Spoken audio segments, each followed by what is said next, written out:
السلام عليكم ورحمة الله.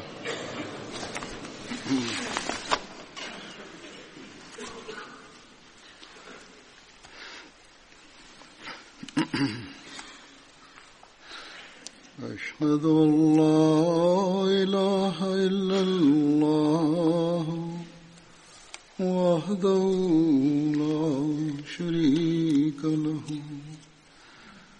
وأشهد أن محمدا عبده ورسوله أما بعد فأعوذ بالله من الشيطان الرجيم بسم الله الرحمن الرحيم الحمد لله رب العالمين الرحمن الرحيم مالك يوم الدين إياك نعبد وإياك نستعين اهدنا الصراط المستقيم صراط الذين أنعمت عليهم غير المغضوب عليهم ولا الضالين.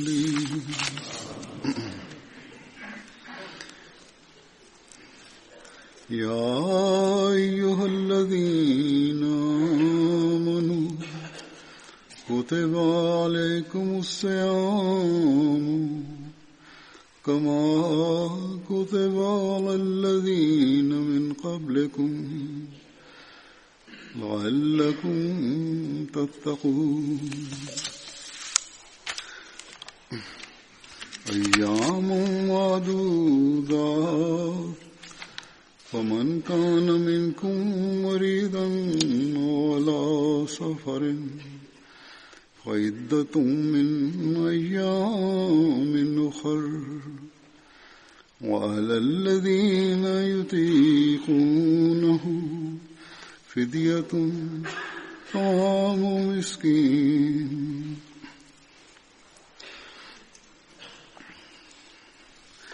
فمن تطوع خيرا فهو خير له وأن تصوموا خير لكم إن كنتم تعلمون.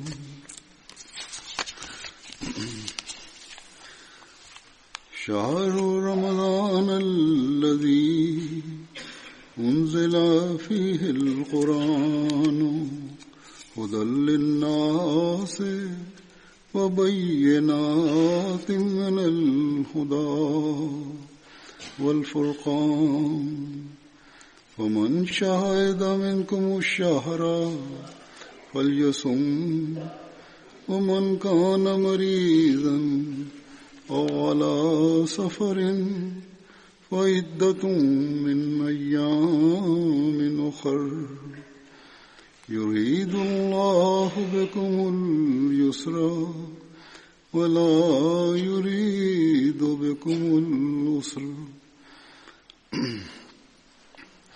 ولا يريد بكم العسر ولتكملوا العدة ولتكبروا الله على ما هداكم ولعلكم تشكرون.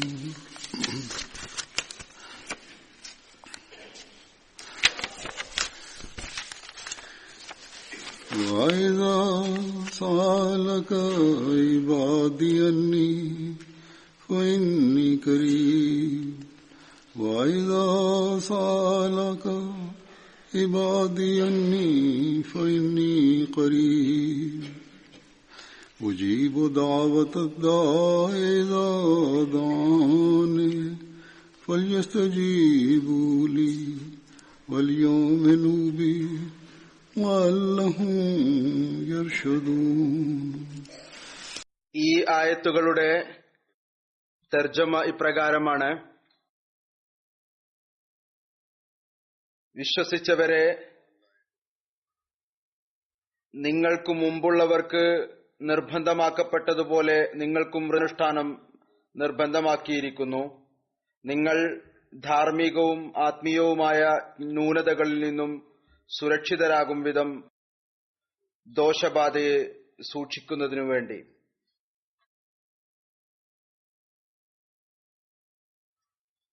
ഈ വ്രതാനുഷ്ഠാനം ചില നിശ്ചിത ദിവസങ്ങളിലാണ്. എന്നാൽ നിങ്ങളിൽ ആരെങ്കിലും രോഗിയാവുകയോ യാത്രയിലോ ആയാൽ മറ്റു ദിവസങ്ങളിൽ അവർ എണ്ണം പൂർത്തീകരിച്ചുകൊള്ളട്ടെ. പ്രായശ്ചിത്തം നൽകുന്നതിന് കഴിവുള്ളവർ ഒരു അഗതിയുടെ ആഹാരം പ്രായശ്ചിത്തമായി നൽകേണ്ടതാണ്. ഇനി ആരെങ്കിലും പൂർണ്ണമായ അനുസരണം പുലർത്തിക്കൊണ്ട് വല്ല നന്മയും ചെയ്യുന്നുവെങ്കിൽ അത് അയാൾക്ക് ഗുണകരമായിരിക്കും. നിങ്ങൾ കാര്യം ഗ്രഹിക്കുന്നവരാണെങ്കിൽ നോമ്പനുഷ്ഠിക്കുന്നത് നിങ്ങൾക്ക് ഗുണകരമത്രേ.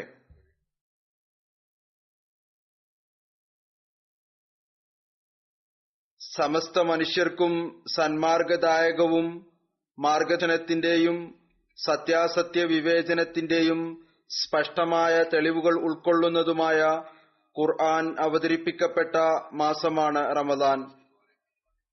അതുകൊണ്ട് നിങ്ങളിൽ ആരെങ്കിലും ഈ മാസത്തിന് സാക്ഷ്യം വഹിച്ചാൽ അയാൾ ആ മാസത്തിൽ വ്രതമനുഷ്ഠിക്കട്ടെ. എന്നാൽ നിങ്ങളിൽ ആരെങ്കിലും രോഗിയാവുകയോ യാത്രയിലാവുകയോ ചെയ്യുന്ന പക്ഷം ആ എണ്ണം മറ്റു ദിവസങ്ങളിൽ പൂർത്തിയാക്കേണ്ടതാണ്. അള്ളാഹു നിങ്ങൾക്ക് എളുപ്പത്തെ ഉദ്ദേശിക്കുന്നത്, അവൻ നിങ്ങൾക്ക് പ്രയാസത്തെ ഉദ്ദേശിക്കുന്നില്ല. ഇതാകട്ടെ, നിങ്ങൾ എണ്ണം പൂർത്തീകരിക്കുന്നതിനും അള്ളാഹു നിങ്ങളെ സന്മാർഗത്തിലാക്കിയതിന് നിങ്ങൾ അവനെ മഹത്വപ്പെടുത്തുന്നതിനും നിങ്ങൾ കൃതജ്ഞത കാണുന്നതിനും വേണ്ടിയാകുന്നു.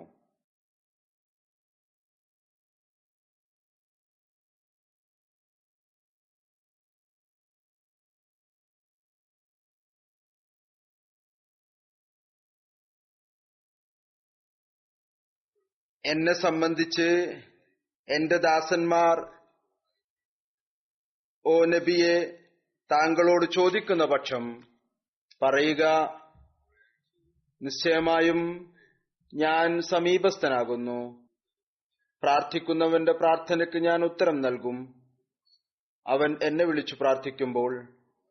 അതുകൊണ്ട് അവർ എന്റെ വിളിക്ക് ഉത്തരം നൽകുകയും എന്നിൽ വിശ്വസിക്കുകയും ചെയ്യട്ടെ, അവർ സന്മാർഗം പ്രാപിക്കുന്നതിനു വേണ്ടി.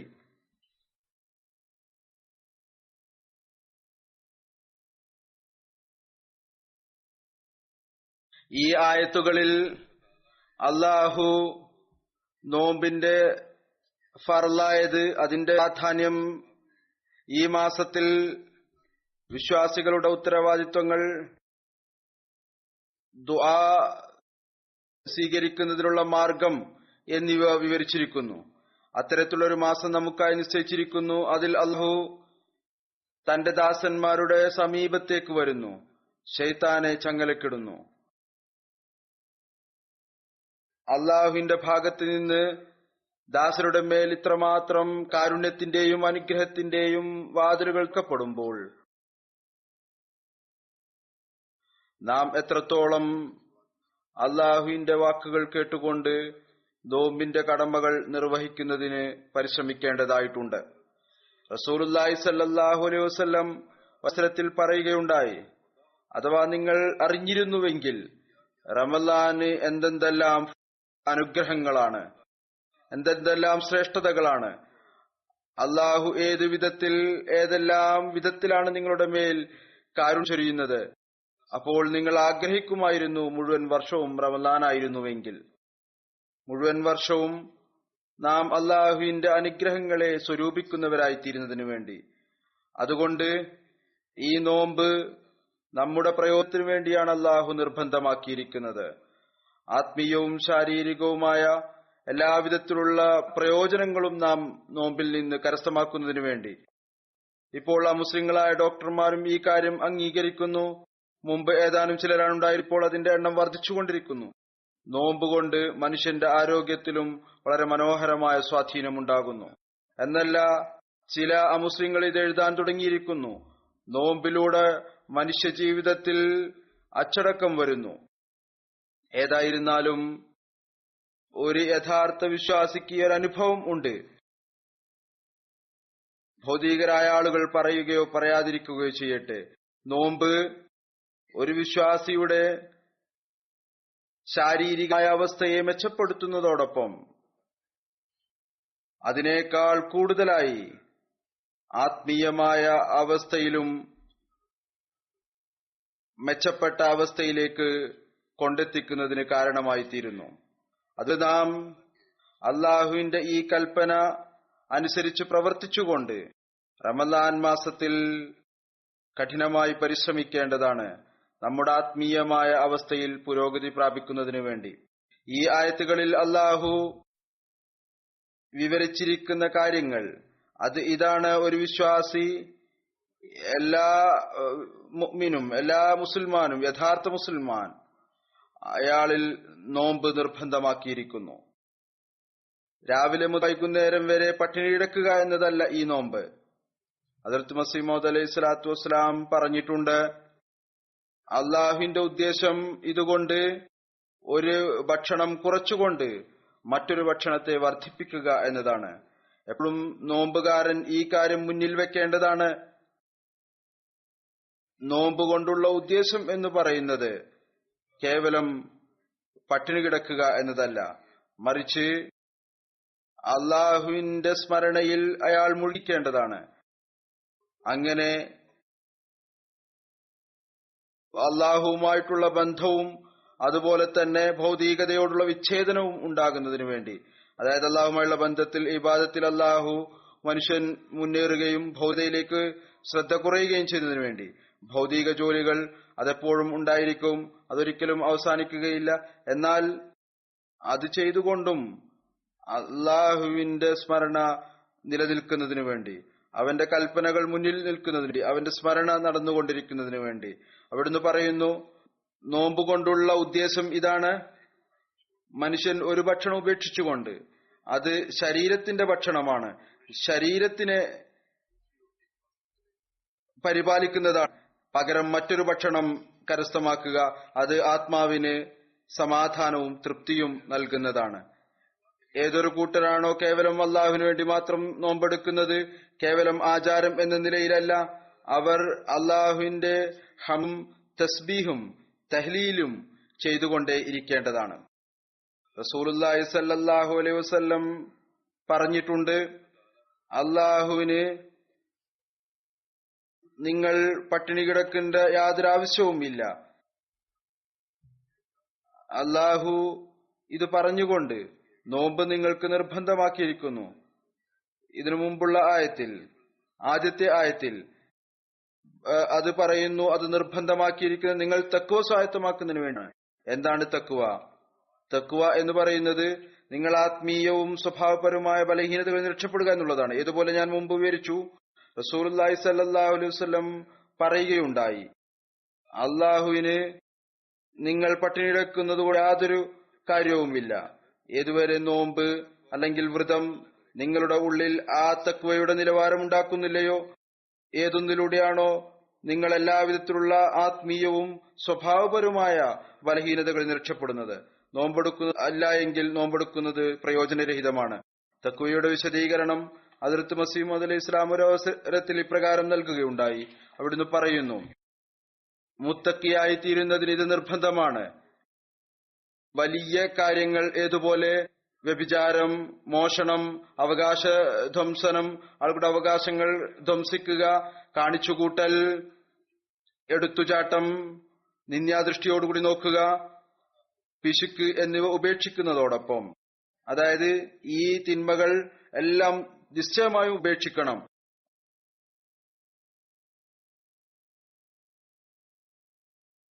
അതോടൊപ്പം തന്നെ ദുസ്വഭാവങ്ങൾ ഉപേക്ഷിച്ചുകൊണ്ട് അതിനെതിരിൽ ഉന്നതമായ സ്വഭാവങ്ങളിൽ പുരോഗതി പ്രാപിക്കേണ്ടതാണ്. നല്ല സ്വഭാവ ഗുണങ്ങൾ സ്വായത്തമാക്കേണ്ടതാണ്. ആളുകളോട് നല്ല സ്വഭാവത്തോടും ഉന്നത സ്വഭാവത്തോടും അനുകമ്പയോടും കൂടി പെരുമാറേണ്ടതാണ്. തങ്ങളുടെ സ്വഭാവത്തെ മെച്ചപ്പെടുത്തേണ്ടതാണ്. അവിടുന്ന് പറയുന്നു, അള്ളാഹുവിനോട് യഥാർത്ഥത്തിലുള്ള ആത്മാർത്ഥതയും കൂറും കാണിക്കേണ്ടതാണ്. ഇതും തഖ്വക്ക് നിർബന്ധമാണ്. ആത്മീയതയെ സംബന്ധിച്ചിടത്തോളം നിർബന്ധമാണ്. അള്ളാഹുമായിട്ട് യഥാർത്ഥത്തിലുള്ള കൂറുണ്ടായിരിക്കണം, യഥാർത്ഥത്തിലുള്ള ബന്ധം ഉണ്ടായിരിക്കണം. സേവനത്തിന് കാമെ മഹ്മൂദ് അന്വേഷിച്ചു കൊണ്ടിരിക്കുക.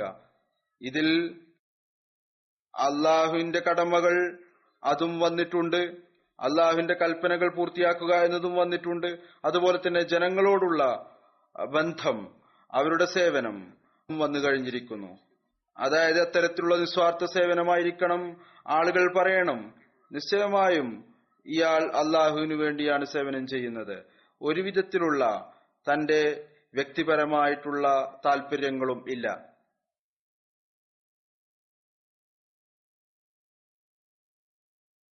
പറയുന്നു, ഈ കാര്യങ്ങൾ കൊണ്ടാണ് മനുഷ്യൻ മുത്തക്കി എന്ന് പറയപ്പെടുന്നത്. ആരാണോ ഈ കാര്യങ്ങളുടെ സമ്മേളനമായി തീരുന്നത്, ആരിലാണോ ഈ കാര്യമെല്ലാം ഒരുമിച്ച് കൂടുന്നതാണ്, അവരാണ് യഥാർത്ഥമുള്ള മുത്തക്കി. അഥവാ ഏതെങ്കിലും ഒരു സ്വഭാവം ഓരോരോ ഒന്നായി ഒരാളിൽ ഉണ്ടെങ്കിൽ അയാൾ മുത്തക്കി എന്ന് പറയാൻ സാധിക്കുകയില്ല. ഏതുവരെ മൊത്തത്തിൽ ഉന്നത സ്വഭാവ ഗുണം അയാളിൽ ഉണ്ടാകുന്നില്ലയോ. അതുപോലെയുള്ള ആളുകളെ സംബന്ധിച്ചാണ് ലാ ഖൗഫുൻ അലൈഹിം വലാഹും യഹ്സനൂൻ എന്ന് പറഞ്ഞിരുന്നത്. അതായത് അവർക്ക് ഒരു വിധത്തിലുള്ള ഭയം ഉണ്ടാകുകയില്ല, അവർ ദുഃഖിക്കുകയും ചെയ്യുകയില്ല. അള്ളാഹു അവർക്ക് ഈ ഒരു ജാമ്യം നൽകിയിരിക്കുന്നു. അതിനുശേഷം അവർക്ക് മറ്റെന്താണ് വേണ്ടത്? അള്ളാഹുവിന്റെ ഈ ജാമ്യം ലഭിച്ചു കഴിഞ്ഞിട്ടുണ്ടെങ്കിൽ അള്ളാഹു അത്തരത്തിലുള്ള ആളുകളുടെ മുത്തവല്ലിയായിത്തീരുന്നു. ഏതുപോലെ അവൻ പറയുന്നു, വഹുവ യതവല്ല സ്വാലിഹീൻ. ഹദീസ് ഷരീഫിൽ വന്നിരിക്കുന്നു, അള്ളാഹു അവരുടെ കൈയായിരുന്നു ഏതുകൊണ്ടാണോ അവർ പിടിക്കുന്നത്, അവർ കാണുന്ന കണ്ണായി മാറുന്നു, അവർ കേൾക്കുന്ന കാതായി മാറുന്നു, അവർ നടക്കുന്ന കാലുകളായി മാറുന്നു. മറ്റൊരു ഹദീസിൽ വന്നിരിക്കുന്നു, ആരാണോ എന്റെ വലിയോട് ശത്രുത ഉയർത്തുന്നത്, ഞാൻ അയാളോട് പറയുന്നു എന്നെ നേരിടാനായി തയ്യാറായി നിൽക്കുക. മറ്റൊരു സ്ഥലത്ത് പറയുകയുണ്ടായി, അള്ളാഹുവിന്റെ ഒരു വലിയ ആരെങ്കിലും ആക്രമിക്കുകയാണെങ്കിൽ അള്ളാഹു അയാളിൽ ഈ വിധത്തിൽ ആക്രമിക്കുന്നു, ഏതുപോലെ ഒരു സിംഹത്തിൽ നിന്ന് അതിന്റെ കുട്ടിയെ അപഹരിക്കാൻ ആരെങ്കിലും ശ്രമിക്കുമ്പോൾ അത് ആക്രമിക്കുന്നുവോ.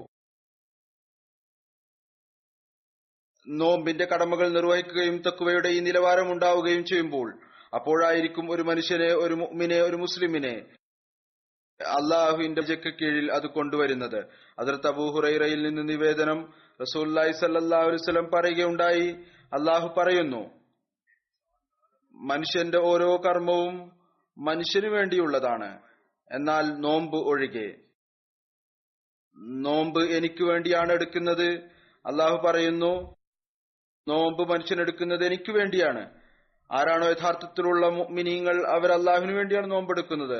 പിന്നീട് പറയുന്നു, എനിക്ക് വേണ്ടി നോമ്പ് എടുക്കുമ്പോൾ ഞാൻ തന്നെ അതിന് പ്രതിഫലമാറുന്നു, അല്ലെങ്കിൽ ഞാൻ അവർക്ക് പ്രതിഫലമായി നൽകുന്നതാണ്. ഞാൻ എന്താണോ ഉദ്ദേശിക്കുന്നത് അത് അവർക്ക് പ്രതിഫലമായി നൽകുന്നതാണ്. നോമ്പ് ഒരു പരിചയാണ്. റസൂലുള്ളാഹി സ്വല്ലല്ലാഹു അലൈഹി വസല്ലം പറയുകയുണ്ടായി, അള്ളാഹു ഇതുകൂടി പറഞ്ഞിട്ടുണ്ട്, നോമ്പ് ഒരു പരിചയാണ്. നിങ്ങളിൽ ആരെങ്കിലും നോമ്പിലാണെങ്കിൽ അവർ അശ്ലീല കാര്യങ്ങളും ചീത്തവിളിയും നടത്തരുത്. ഒരു വിധത്തിലുള്ള അശ്ലീല കാര്യങ്ങളും ചീത്ത പറയലോ ചെയ്യരുത്. അഥവാ അവരെ ആരെങ്കിലും ചീത്ത പറയുകയാണെങ്കിൽ, അവരോട് കലഹിക്കുകയാണെങ്കിൽ അവർക്ക് മറുപടി പറയേണ്ടതാണ്, ഞാൻ നോമ്പുകാരനാണ്.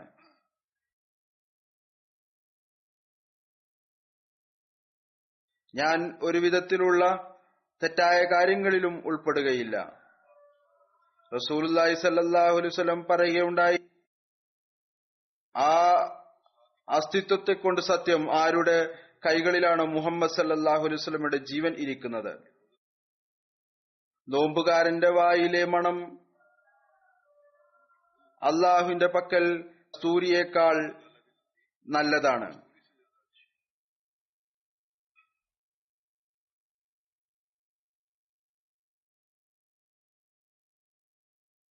കസ്തൂരിയുടെ സുഗന്ധത്തെക്കാൾ നല്ലതാണ് അത്. പറയുന്നു, നോമ്പുകാരന് രണ്ട് സന്തോഷങ്ങളുണ്ട്, അത് അയാളെ സന്തോഷിപ്പിക്കുന്നു. ഒന്ന്, അയാൾ നോമ്പ് തുറക്കുമ്പോൾ സന്തോഷിക്കുന്നു, അള്ളാഹു അദ്ദേഹത്തിന് നോമ്പ് തുറക്കുന്നതിനുള്ള സംവിധാനം ഒരുക്കി നൽകി. രണ്ടാമത്തേത്, തന്റെ റബ്ബിനെ അവൻ കണ്ടുമുട്ടുമ്പോൾ നോമ്പ് കാരണം സന്തോഷിക്കുന്നതാണ്. കാരണം അള്ളാഹു പറയുന്നു, ഞാൻ അവന് പ്രതിഫലമായി തീരുന്നതാണ്. അള്ളാഹു നൽകുന്ന ആ അനന്തമായ പ്രതിഫലം അത് അള്ളാഹു വേണ്ടി നോമ്പെടുത്തതിന്റെ ഫലമായി അള്ളാഹു നൽകുന്ന പ്രതിഫലം. അവിടെ അയാളുടെ സന്തോഷത്തിന്റെ സ്ഥാനം എന്ന് പറയുന്നത് മറ്റൊരു തലത്തിലായിരിക്കും. ഇതാണ് ആ നിലവാരം, തഖ്വയുടെ നിലവാരം. അതാണ് ഒരു യഥാർത്ഥ നോമ്പുകാരൻ കരസ്ഥമാക്കാനായി ശ്രമിക്കേണ്ടത്.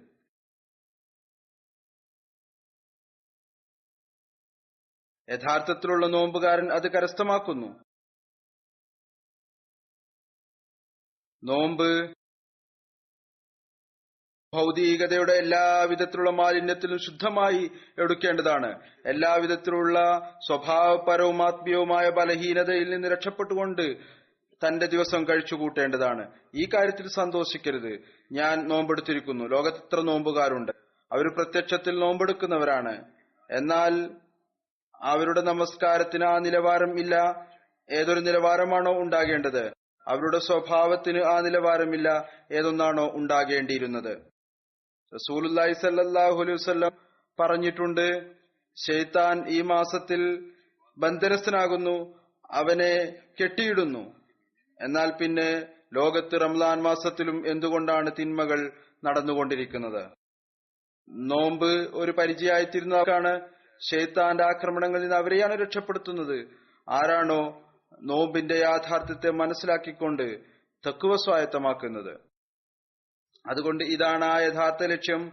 അത് നാം എപ്പോഴും നമ്മുടെ മുമ്പിൽ വെക്കേണ്ടതാണ്. അതെങ്കിൽ റസൂലുള്ളാഹി സ്വല്ലല്ലാഹു അലൈഹി വസല്ലം ഇപ്രകാരവും പറഞ്ഞിട്ടുണ്ട്, നിശ്ചയമായും റമദാനിൽ സ്വർഗത്തിന്റെ വാതിലുകൾ തുറക്കപ്പെടുകയും നരകത്തിന്റെ കവാടങ്ങൾ അടക്കപ്പെടുകയും ചെയ്യുന്നു. ശൈത്താനെ ചങ്ങലകളിൽ ബന്ധനസ്ഥനാക്കുന്നു. എന്നാൽ ഇതെല്ലാം ഉണ്ടായിട്ടും അവിടുന്ന് ഇങ്ങനെ ഒരു താക്കീത് കൂടി നടത്തുകയുണ്ടായി. ഈ കാര്യത്തിലേക്ക് കൂടി നമ്മൾ ശ്രദ്ധ ക്ഷണിക്കുകയുണ്ടായി. എന്നിട്ടും ആരെങ്കിലും റമദാൻ പ്രാപിക്കുകയും അവരുടെ തെറ്റുകൾ പൊറുക്കാതിരിക്കുകയുമാണെങ്കിൽ പിന്നെ എപ്പോൾ അവരുടെ തെറ്റുകൾ പൊറുക്കാനാണ്? ഈ കാര്യം അവിടുന്ന് നമ്മോടാണ് പറയുന്നത്. മുസ്ലിങ്ങളാണെന്ന് പറയുന്നവരോടാണ് പറയുന്നത്. അവരോട് പറയുന്നത് ആരോടാണ്? അള്ളാഹു പ്രകാരം പറഞ്ഞത്, നോമ്പ് നിങ്ങൾക്ക് നിർബന്ധമാക്കിയിരിക്കുന്നു. നിങ്ങൾ ഈ ദിവസങ്ങളിൽ കേവലം അള്ളാഹുവിന്റെ ഇബാദത്തുകളിലും സ്വഭാവപരമായ ഔന്നിത്യങ്ങളും കരസ്ഥമാക്കുന്നതിന് ശ്രമിക്കുന്നതിനു വേണ്ടി.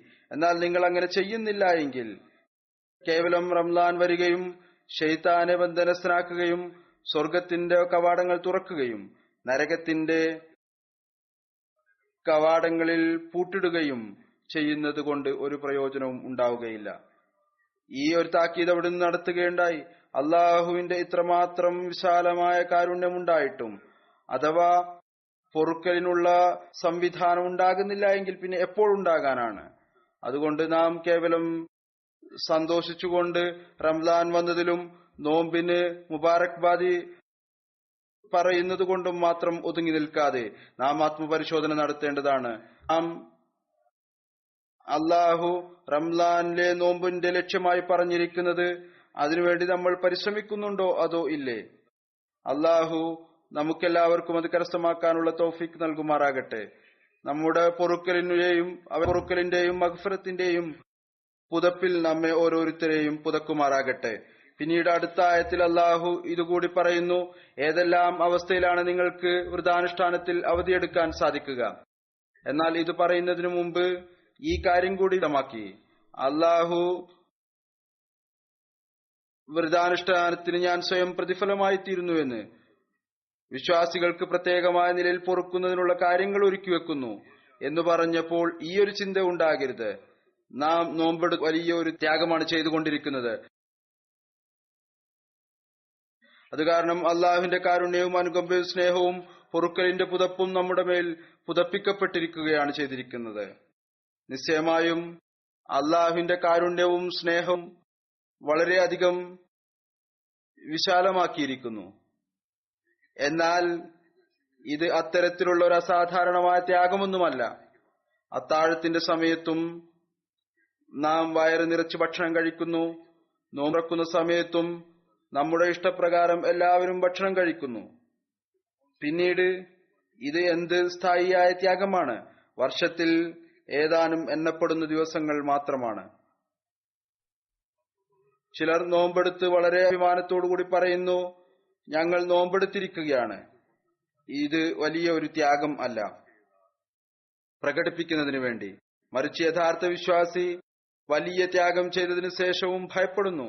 അള്ളാഹു എങ്ങനെ പ്രകാരമാണ് തൃപ്തിക്കുക, അത് പ്രകടിപ്പിക്കുന്നതിന് പകരമായി. ഏതായിരുന്നാലും അള്ളാഹു പറയുന്നു, ഇത് ഏതാനും എണ്ണപ്പെട്ട ദിവസങ്ങൾ മാത്രമാണ്. വർഷത്തിലെ ദിവസങ്ങളുടെ 12-ൽ 1 മാത്രമാണ്. പിന്നീട് പറയുന്നു, നിങ്ങളുടെ വലിയ ത്യാഗം ആണ് എന്നത് വലിയ ഒരു കാര്യമൊന്നുമല്ല. പിന്നീട് പറയുന്നു, ഇതിന് അള്ളാഹു നിങ്ങൾക്ക് തന്റെ അനുഗ്രഹം നൽകുന്നതാണ്. ഈ എണ്ണപ്പെട്ട ഏതാനും ദിവസങ്ങളിലും അഥവാ ഇതിനിടയ്ക്ക് നിങ്ങൾ രോഗിയായാൽ അല്ലെങ്കിൽ യാത്ര ചെയ്യേണ്ടതായി വന്നാൽ നോമ്പിൽ നിന്ന് ഈ ദിവസങ്ങളിൽ അവധിയുണ്ട്. എന്നാൽ ഈ എണ്ണം, അതായത് വിട്ടുപോയ നോമ്പുകൾ വർഷത്തിലിടയ്ക്കെപ്പോഴെങ്കിലും നിങ്ങൾക്ക് പൂർത്തിയാക്കേണ്ടതായി വരും. അതുപോലെ ആരാണോ സ്ഥായിയായ രോഗിയായിട്ടുള്ളത്, ഒഴിവല്ല, ഡോക്ടർ പറഞ്ഞിട്ടുണ്ട് നോമ്പെടുക്കരുത് എന്ന്, എങ്കിൽ ഒരു ദരിദ്രനെ കൊണ്ട് നോമ്പെടുപ്പിക്കുക. അഥവാ കഴിവുണ്ട് എങ്കിൽ ഇത് നിർബന്ധമാണ്. ഒരാൾ ഇത്രമാത്രം ധനവാനായി ബലഹീനനാണ് എങ്കിൽ ഒഴികെ, സ്വയം അയാൾ ധർമ്മത്തിലും സഹായത്തിലുമാണ് കഴിയുന്നത് എങ്കിൽ ഒഴികെ, ബാക്കി എല്ലാവരും തന്നെ എന്തൊന്നാണോ അവർ കഴിക്കുന്നത് അതേ ഭക്ഷണം കൊണ്ട് ഒരു ദരിദ്രനോട് നോമ്പെടുപ്പിക്കുക. അഥവാ ഇതിനേക്കാൾ കൂടുതൽ കഴിവുണ്ട് എങ്കിൽ അതും ശരിയാണ്. നിങ്ങൾ ഫിദിയ നൽകുക, പിന്നീട് നോമ്പും എടുക്കുക. ഹദ്റത്ത് മസീഹ് മൗഊദ് അലൈഹി സ്വലാത്തു വസ്സലാം ഇതിനെക്കുറിച്ച് പറഞ്ഞു, അള്ളാഹു ഓരോ വ്യക്തിക്കും അയാളുടെ കഴിവിന് അതീതമായ പ്രയാസം നൽകുകയില്ല. അയാളുടെ കഴിവനുസരിച്ച് എത്രത്തോളം ഇടം വിശാലത ഉണ്ട്, സ്വയം എത്രത്തോളം കഴിക്കുകയും മറ്റും ചെയ്യുന്നു, അതനുസരിച്ച് കഴിഞ്ഞുപോയതിന് ഫിദിയ നൽകുക. പിന്നീട് പ്രതിജ്ഞ ചെയ്യുക, ഭാവിയിൽ എല്ലാ നോമ്പും നിർബന്ധമായും എടുക്കുന്നതാണ്. അവിടുന്ന് പറയുന്നു, ഒരിക്കൽ എന്റെ ഉള്ളിൽ ചിന്ത ഉണ്ടായി, ഫിദിയ എന്തിനു വേണ്ടിയാണ് നിശ്ചയിച്ചിരിക്കുന്നത്. അപ്പോൾ അറിയാൻ സാധിച്ചു, ചിന്തിച്ചു. അപ്പോൾ എന്നിൽ ഈ കാര്യം തുറന്നു, അത് തൗഫീഖിന് വേണ്ടിയാണ് ഫിദിയ നിശ്ചയിച്ചിരിക്കുന്നത്. അള്ളാഹു തൗഫീഖ് നൽകുന്നതിന് വേണ്ടിയാണ് അത് നിശ്ചയിച്ചിരിക്കുന്നത്. അങ്ങനെ നോമ്പിനുള്ള തൗഫീഖ് അയാൾക്ക് ലഭിക്കുന്നതിന് വേണ്ടി. പറയുന്നു, അള്ളാഹു സർവശക്തനാണ്. അവൻ ഉദ്ദേശിക്കുകയാണ് എങ്കിൽ ഒരു കഠിനമായ രോഗിക്കും നോമ്പിനുള്ള ശക്തി നൽകുന്നതാണ്. അത്തരത്തിലുള്ള രോഗിക്ക് ആർക്കാണോ ഇരട്ടി രോഗമുള്ളത്, TB രോഗം ഉള്ളത്, അയാൾക്കും അള്ളാഹുവിന് ശക്തി നൽകാൻ സാധിക്കും. അയാളുടെ ആരോഗ്യം ശരിയാവുകയും നോമ്പെടുക്കാൻ സാധിക്കുകയും ചെയ്യുന്നതിനു വേണ്ടി. അതുകൊണ്ട് ഫിദിയ കൊണ്ടുള്ള ലക്ഷ്യം ഇതാണ്, ആ ശക്തി ലഭിക്കുക. ഇത് അള്ളാഹുവിന്റെ അനുഗ്രഹം കൊണ്ടാണ് സാധിക്കുക. അവിടുന്ന് പറയുന്നു, എന്റെ അഭിപ്രായപ്രകാരം വളരെ നല്ല കാര്യം ഇതാണ്, മനുഷ്യൻ ദുആ ചെയ്യുക, അള്ളാഹുവെ, ഇത് നിന്റെ ഒരു അനുഗ്രഹീതമായ മാസമാണ്, ഞാൻ ഇത് നിഷേധിക്കപ്പെട്ടവനായി തീരുകയാണ്. എന്തറിയാം അടുത്ത വർഷം ജീവനോടെ ഉണ്ടാകുമോ ഇല്ലയോ എന്ന്, അല്ലെങ്കിൽ ഈ വിട്ടുപോയ നോമ്പുകൾ അനുഷ്ഠിക്കാൻ സാധിക്കാതെ പോയ നോമ്പുകൾ അത് അനുഷ്ഠിക്കാൻ സാധിക്കുമോ ഇല്ലയോ എന്ന്, ആരോഗ്യം അനുവദിക്കുമോ ഇല്ലയോ എന്നറിയില്ല. അവനോട് തൗഫീക്ക് ചോദിച്ചു കൊണ്ടിരിക്കുക. അവിടുന്ന് പറയുന്നു, ഈ കാര്യങ്ങൾ പറഞ്ഞുകൊണ്ട് അള്ളാഹുവിനോട് തൗഫീക്ക് ചോദിച്ചു കൊണ്ടിരിക്കുക. അതുകൊണ്ട് ഫിദിയ എന്നത് താൽക്കാലികമായ രോഗിക്ക് നൽകാവുന്നതാണ്. അതോടൊപ്പം തന്നെ യാത്ര അവസാനിക്കുമ്പോൾ, ആരോഗ്യം ലഭിക്കുമ്പോൾ നോമ്പെടുക്കേണ്ടതും നിർബന്ധമാണ്. ഈ 2 കാര്യങ്ങളും ഇതിൽ നിന്ന് തെളിയുന്നു. അവിടുന്ന് പറയുന്നു, ആരാണോ ആരോഗ്യം നേടി നോമ്പെടുക്കാൻ പ്രാപ്തനാകുന്നത് അവരെ സംബന്ധിച്ചിടത്തോളം കേവലം ഫിദിയ മാത്രം പരിഗണിക്കുന്നത് പുതിയ മതത്തിന്റെ വാതിൽ തുറക്കലാണ്. ആർക്കാണോ അത്തരത്തിൽ ആരോഗ്യമുള്ളത്, നോമ്പിനു ശേഷം ആരോഗ്യം ലഭിച്ചുവെങ്കിൽ, നോമ്പിൽ രോഗിയായി പിന്നീട് ആരോഗ്യം ലഭിച്ചുവെങ്കിൽ, അഥവാ അവർ പറയുകയാണ്, ഞാൻ റമദാനിൽ നോമ്പെടുത്തില്ല, ഫിദിയ നൽകിയിരിക്കുന്നു എങ്കിൽ അത് മതത്തിൽ പുതിയ മാർഗം തുറക്കലാണ്. അകാരണമായ അനുവാദത്തിന്റെ വഴി തുറക്കലാണ്, തെറ്റായ ബിദഅത്ത് ഉണ്ടാക്കലാണ്. അഥവാ അവർ റംസാനിൽ ഫിദിയ കൊടുത്തിട്ടുണ്ടെങ്കിലും റംസാന് ശേഷം നോമ്പെടുക്കേണ്ടത് നിർബന്ധമാണ്. വർഷത്തിലിടയ്ക്ക് എപ്പോൾ വേണമെങ്കിലും നോമ്പെടുക്കാവുന്നതാണ്. പറയുന്നു, അതേ സ്ഥായിയായ രോഗി, മുല കൊടുക്കുന്ന സ്ത്രീകൾ, ഗർഭിണിയായ സ്ത്രീകൾ, അവരിൽ ഈ അവസ്ഥയിൽ വർഷം കടന്നുപോയാൽ അവരെ സംബന്ധിച്ചിടത്തോളം കേവലം ഫിദിയ തന്നെ മതിയായതാണ്. എന്നാൽ ഫിദിയക്കൊപ്പം ഈ മാസത്തിൽ ഇബാദത്തുകളിലും ദൈവസ്മരണയിലും മറ്റു നന്മകളും തുടരേണ്ടത് അനിവാര്യമാണ്. അതല്ലാതെ ഫിദിയ നൽകിയതുകൊണ്ട് ഞങ്ങൾ മറ്റെല്ലാ കാര്യങ്ങളിൽ നിന്നും രക്ഷപ്പെട്ടു എന്നല്ല. ഇവരും റംലാന്റെ അനുഗ്രഹം നഷ്ടമാക്കുന്നവരായി തീരുന്നതാണ്. നോമ്പെടുക്കുന്നില്ല എങ്കിൽ പോലും ഫിദിയ നൽകിയാലും മറ്റു നന്മകൾ നിലനിർത്തുകയും ചെയ്താൽ. അതല്ലാതെ കേവലം ഫിദിയ നൽകിക്കൊണ്ട് നമസ്കാരം മറന്നുപോകുന്നത്, മറ്റു നന്മകൾ വിസ്മരിക്കുന്നത്, ഇത് കേവലം വിശ്വാസിയാക്കുകയില്ല, യഥാർത്ഥ വിശ്വാസിയാക്കി മാറ്റുകയില്ല, റംലാന്റെ അനുഗ്രഹത്തിൽ പങ്കാളിയാക്കുകയില്ല. പിന്നീട് അല്ലാഹു ഈ ആയത്തിൽ പറയുന്നു, ഏതൊരു നന്മയാണോ നിങ്ങൾ പരിപൂർണമായ അനുസരണത്തോടുകൂടി ചെയ്യുന്നത്, നിങ്ങൾക്ക് താല്പര്യം തോന്നുന്നില്ല എങ്കിലും അള്ളാഹുവിന്റെ കൽപ്പനയാണ് എന്നതുകൊണ്ട് ചെയ്യുന്നത്, അള്ളാഹു അതിന് മെച്ചപ്പെട്ട പ്രതിഫലം നൽകുന്നതായിരിക്കും. ചിലരുടെ അഭിപ്രായ പ്രകാരം ഫമൻ തതവ്വ ഖൈറൻ എന്നതിന്റെ അർത്ഥം ഏതൊരു പ്രവൃത്തിയാണോ ഐച്ഛികമായി നിങ്ങൾ ചെയ്യുന്നത് അതും നിങ്ങളെ സംബന്ധിച്ചിടത്തോളം നല്ലതാണെന്നാണ്. ഇതിന് രണ്ട് തരത്തിലുള്ള അർത്ഥവുമുണ്ട്. അതായത് ഐച്ഛികമായി കൂടുതൽ ഫിദിയ നൽകി, ഒന്നിനു പകരം ഒന്നിൽ കൂടുതൽ ദരിദ്രർക്ക് ഭക്ഷണം നൽകി, അല്ലെങ്കിൽ എന്തോ കാരണം കൊണ്ട് നോമ്പെടുക്കാൻ സാധിച്ചില്ല, എന്നാൽ നാളെ എടുക്കും എന്നിട്ടും ഫിദിയ നൽകി. അങ്ങനെയെങ്കിൽ ഇത് കൂടുതലായിട്ടുള്ള നന്മയാണ്. അള്ളാഹു പറയുന്നു, നിങ്ങളെ സംബന്ധിച്ച് ഇത് ഉത്തമമാണ്. കാരണം അള്ളാഹു നിങ്ങളെ അത് നന്മയുടെ തങ്ങളുടെ മേൽ ഭാരം ചുമത്തിക്കൊണ്ട് ചെയ്യുന്ന നന്മയാകട്ടെ, അല്ലെങ്കിൽ ഐച്ഛികമായി ചെയ്യുന്ന നന്മയാകട്ടെ, സംശയത്തോടുകൂടി ചെയ്യുന്ന നന്മയാകട്ടെ, അള്ളാഹു അതിനുള്ള പ്രതിഫലം നിങ്ങൾക്ക് നൽകുന്നു. ഈ ആയത്തിന്റെ അവസാനത്തിൽ വീണ്ടും അള്ളാഹു പറയുന്നു, നിങ്ങളെ സംബന്ധിച്ച് നോമ്പെടുക്കുന്ന എല്ലാ തലത്തിലും നല്ലതാണ്, എല്ലാ തലത്തിലും നിങ്ങൾക്ക് ഉത്തമമാണ്. പിന്നീട് അള്ളാഹു അടുത്ത ആയത്തിൽ പറയുന്നു, ഈ മാസത്തിലാണ് നാം വിശുദ്ധ ഖുർആൻ ഇറക്കിയത്. അത് നിങ്ങളെ സംബന്ധിച്ചിടത്തോളം മാർഗദർശനമാണ്. വ്യക്തവും പ്രകാശിതവുമായ തെളിവുകളും അടയാളങ്ങളും ഉൾക്കൊണ്ടുകൊണ്ടാണ് അതുള്ളത്.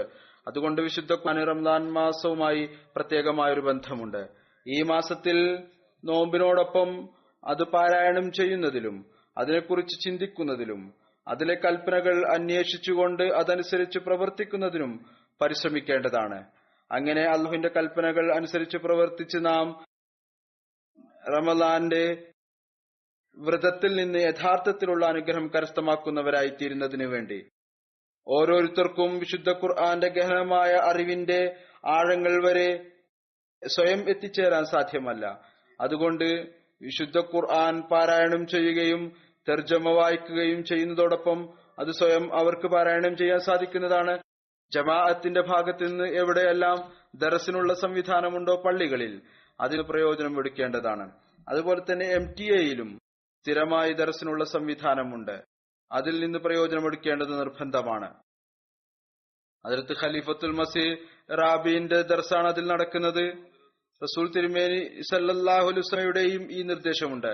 ഈ മാസത്തിൽ വിശുദ്ധ ഖുർആൻ പാരായണം കൂടുതലായി ചെയ്തുകൊണ്ടിരിക്കുക. വിശുദ്ധ ഖുർആൻ പാരായണം ചെയ്യുന്ന കാര്യത്തിൽ ശ്രദ്ധ ഒരഹമ്മദിക്ക് സാധാരണ ദിവസങ്ങളിലും വളരെയധികം ഉണ്ടായിരിക്കേണ്ടതാണ്. എന്നാൽ റമദാൻ മാസത്തിൽ പ്രത്യേകമായ നിലയിൽ ഇതിനുള്ള സംവിധാനം ഒരുക്കേണ്ടതാണ്. അതല്ല എങ്കിൽ കേവലം നോമ്പെടുക്കുന്നത് പ്രയോജനരഹിതമാണ്. പ്രത്യേകമായ നിലയിൽ അള്ളാഹു ഈ മാസത്തിൽ വിശുദ്ധ ഖുർആൻ അവതരിച്ചതിനെ കുറിച്ച് പറഞ്ഞിരിക്കുന്നു. റസൂൽ തിരുമേനി സല്ലല്ലാഹു അലൈഹി വസല്ലം താക്കീത് ചെയ്യുകയും ചെയ്തിരിക്കുന്നു. നാം ഭാഗ്യവാന്മാരാണ്. അള്ളാഹു നമുക്ക് ഈ കാലഘട്ടത്തിൽ റസൂൽ തിരുമേനി സല്ലല്ലാഹു അലൈഹി വസല്ലമയുടെ സത്യസന്ധനായ ദാസനെ വിശ്വസിക്കുവാനുള്ള തൗഫീക്ക് നൽകി.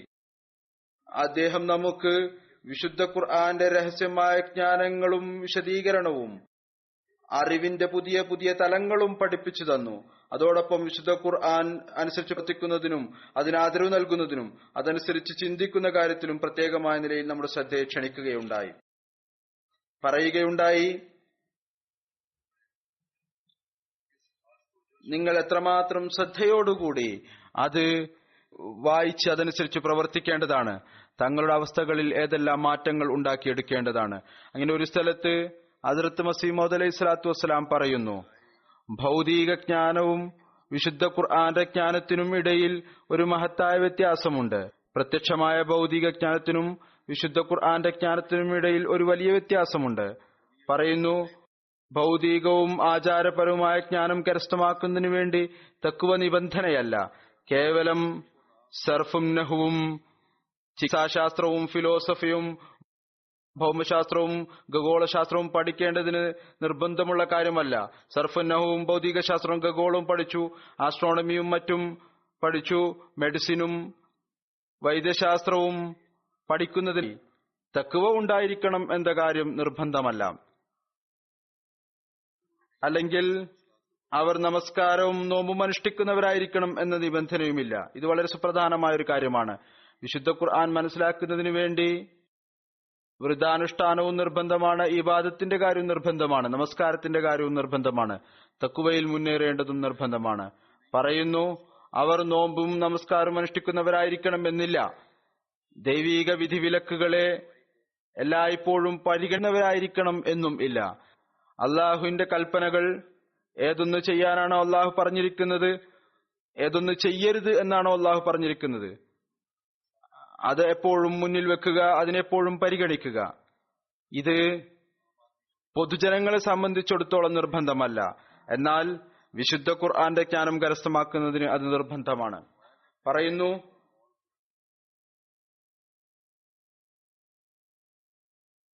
ഭൗതിക ജ്ഞാനം കരസ്ഥമാക്കുന്നത് ഇത് ആവശ്യമില്ല. എന്നാൽ വിശുദ്ധ ഖുർആൻ ജ്ഞാനം കരസ്ഥമാക്കുന്നതിന്, അറിവ് നേടുന്നതിന് അള്ളാഹുവിന്റെ എല്ലാ വിധിവിലക്കുകളും മനുഷ്യൻ മുന്നിൽ വെക്കേണ്ടത് നിർബന്ധമാണ്.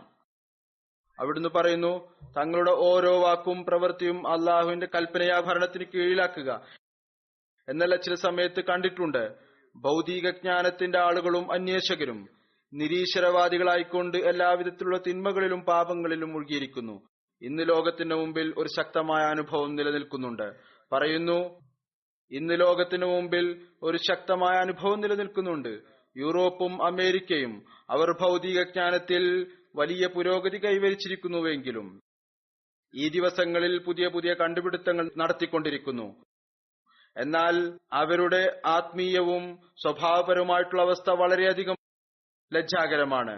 ഇന്ന് നമ്മൾ കണ്ടുകൊണ്ടിരിക്കുന്നു, ആ കാലഘട്ടത്തെക്കാൾ അധികമായി സ്വാതന്ത്ര്യത്തിന്റെ പേരിൽ സ്വഭാവത്തിന്റെ അധപ്പതനത്തിലേക്ക് വീണുകൊണ്ടിരിക്കുകയാണ്. അവിടുന്ന് പറയുന്നു, ലണ്ടനിലെ പാർക്കുകളിലും പാരീസിലെ ഹോട്ടലുകളിലെയും കാര്യങ്ങൾ എന്തെല്ലാം പ്രസിദ്ധീകരിക്കപ്പെട്ടിരിക്കുന്നുവോ നമുക്കത് പരാമർശിക്കാൻ പോലും സാധിക്കുകയില്ല. എന്നാൽ ആകാശീയ ജ്ഞാനവും വിശുദ്ധ ഖുർആന്റെ രഹസ്യങ്ങൾ അറിയുന്നതിനു വേണ്ടി തഖ്വ ആണ് നിബന്ധന. അതിന് തൗബത്തുൻ നുസൂഹിന്റെ ആവശ്യമുണ്ട്. അത്തരത്തിലുള്ള തൗബ ഏതൊന്നാണോ ശരിയായ തൗബയായിട്ടുള്ളത്, ഏതുവരെ മനുഷ്യൻ പൂർണ്ണമായ വിനയും എളിമയും കൊണ്ട് അള്ളാഹുവിന്റെ കൽപ്പനകൾ അനുസരിച്ച് പ്രവർത്തിക്കുന്നില്ലയോ, അവന്റെ കൽപ്പനകൾ അനുസരിച്ച് പ്രവർത്തിക്കുന്നില്ലയോ, അവന്റെ പ്രഭാവവും പ്രൗഢിയും കൊണ്ട് വിറച്ച് എളിമയോടുകൂടി കുനിയുന്നില്ലയോ, അതുവരെ വിശുദ്ധ ഖുർആന്റെ ജ്ഞാനത്തിന്റെ കവാടം തുറക്കപ്പെടുകയില്ല. ആത്മാവിന്റെ ഉയർച്ചക്കും വളർച്ചക്കുമുള്ള കാര്യങ്ങൾ വിശുദ്ധ ഖുർആനിൽ നിന്ന് ലഭിക്കില്ല. ഏതൊന്ന് പ്രാപിച്ചുകൊണ്ടാണോ ആത്മാവിൽ ഒരനുഭൂതിയും തൃപ്തിയും കൈവരുന്നത്. വിശുദ്ധ ഖുർആന്റെ ജ്ഞാനം കരസ്ഥമാക്കുന്നതിന് തഖ്വ വളരെയധികം നിർബന്ധമാണ്. അവിടുന്ന് പറയുന്നു, വിശുദ്ധ ഖുർആൻ അള്ളാഹുവിന്റെ ഗ്രന്ഥമാണ്, അതിന്റെ അവന്റെ കൈകളിലാണുള്ളത്. അതിനെ സംബന്ധിച്ചിടത്തോളം തഖ്വ എന്നത് ഒരു ഏണിയെ പോലെയാണ്. തഖ്വ എന്ന് പറയുന്നത് ഒരു ഏണിയെ പോലെയാണ്. തഖ്വയുടെ ഏണി ഉപയോഗിക്കുകയാണ് എങ്കിൽ വിശുദ്ധ ഖുർആന്റെ അറിവിന്റെ ഗ്രാഹ്യം കരസ്ഥമാക്കാൻ സാധിക്കും. പറയുന്നു, പിന്നെ എങ്ങനെയാണ് അത് സാധിക്കുക? നീചനും ദുഷ്ടനും ഭൗതികാഗ്രഹങ്ങളുടെ തടവറയിൽ കഴിയുന്നവനും അതുകൊണ്ട് സമ്പന്നനാകാൻ.